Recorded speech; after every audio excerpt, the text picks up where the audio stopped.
Para sa grade, sige. Bayan ang aral, sa tabi ng baybay dagat, at magagandang bahay. Mamaya. May Bilis mo isang na. bayang sumikat, peking bayan ang aral. Mga puno at kuryente, dito ay makikita. Diyan na ang bayan namin, peking bayan ang aral. Introducing Fake City, A city full of fake and plastic, where everything is artificial and nothing is natural. Fake City! So good afternoon, everyone. We are the representatives of our group. And now I will explain how electricity is being transmitted from the source or from the power plant to each residential homes or tracing power. So let's begin. So in this part of the town, it is located at Bayside. In the Bayside, there are breezes which are land breeze and sea breeze, which accumulates moving air or wind from land to sea or sea to land. So we built and created a power plant that's very suitable, effective, and very effective in that part of the world. So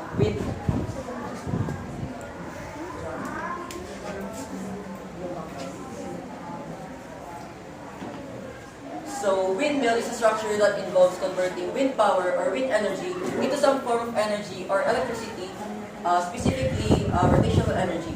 So background, windmill was first engineered and designed by Daniel Halliday in one of his Connecticut machine shop in 1954, which are used in powering water pumps and rice grain mills.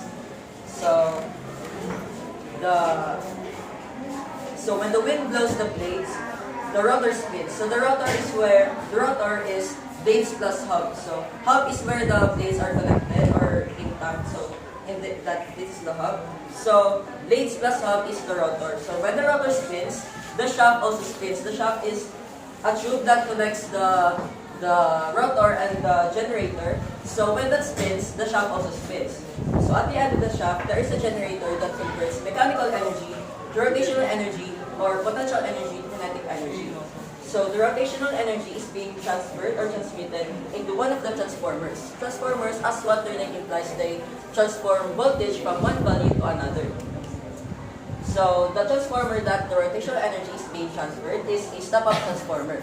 Step-up transformer converts low voltage with high current input into a high voltage with low current input, meaning less current means less energy is being lost through heating the wire or when it transmits through the transmission lines. So simply the step-up transformer increases the voltage so that it can be converted and can be stored in these batteries or generators. Although electricity itself cannot be stored, you can only store electricity through the chemicals of the batteries, which is these. So from these, the electricity is being transmitted through a high voltage transmission line through a step-down transformer. So step-down transformer is the vice versa of the step-up transformer, which decreases the voltage of the electricity. So without the step-down transformer, all these homes would turn to ashes. So this is very necessary when in electrical distributing system. So from the step-down transformer, it's being transmitted into the transmission lines, and the transmission lines possesses a distribution transformer. Distribution transformer is used to maintain the voltage and the electricity to travel to a far distance, because from the step-down transformer, the electricity cannot be maintained without this distribution transformer. Distribution transformer also transmits low voltage electricity in regards with the end user's connectivity. So the distribution transformer allows the electrical appliances to be powered with a not too much and not too less electric power, but exact amount to not heat or make the electrical appliances be blown. So yeah. So,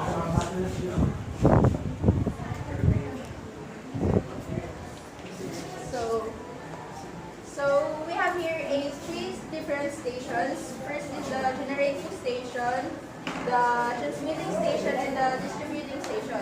So for the generating station, we have the power plant and the step-up transformer.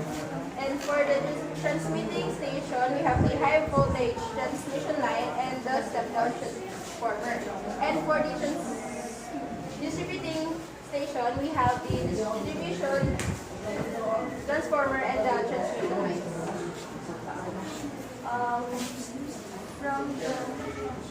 From the step up transformer, the range of the voltage is from 138,000 to 765,000 volts.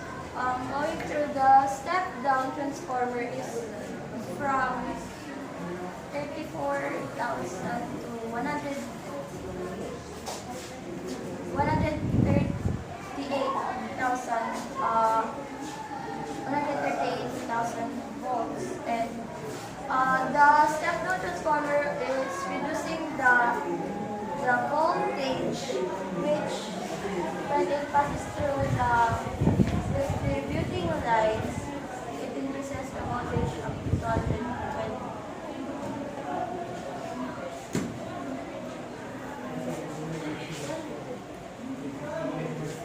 So, The table.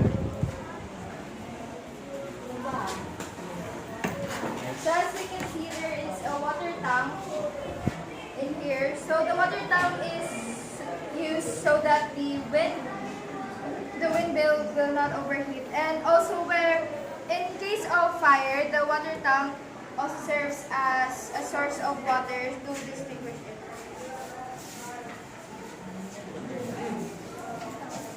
So, to add up some facts, wind energy was first discovered with windmills 200 before Christ era in Persia and in China.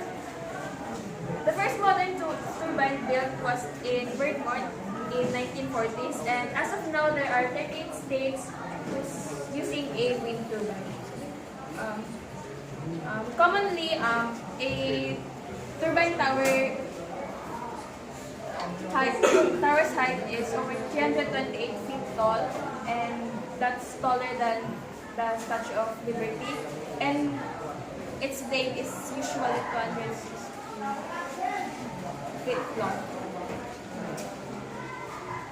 So in this setup, we use a single-phase wire system. Single-phase electric power is a distribution of alternating current electric power using a system in which all the voltages of the supply vary in unison. Single-phase distribution is used when loads are mostly lightning and heavy with a very few large electric motors. There are disadvantages and advantages of using a windmill, but these advantages are more apparent than disadvantages. So first, its advantages: air is unlimited and it is a renewable source. And air has kinetic energy. So when the windmill harvested this kinetic energy, the wind current or wind cycle does not have any effect upon the harvest of the windmill. Second, it does not emit any harmful pollutants, like the other power plants, such as fossil fuels. And its location and where it is constructed, it has its advantages and disadvantages. So, its advantages on the location is the offshore. So, if it is constructed offshore, the wind may tend to blow harder and more uniformly, which generates electricity more steadier and smoother than that constructed off land. So its disadvantages: it may bring aesthetic impacts to visitors or tourists because it may ruin the scenery. Second, it may bring harm to wildlife, especially at night when flying animals may fly towards the rotors, which may kill them. Third, some other windmills may generate noise, which is very unpleasant, and it may bring danger to incoming boats, especially at night when the incoming boats cannot see the windmills. They may tend to collide with the windmill and the incoming boats. Sa tabi ng baybay dagat, Nuli na naman.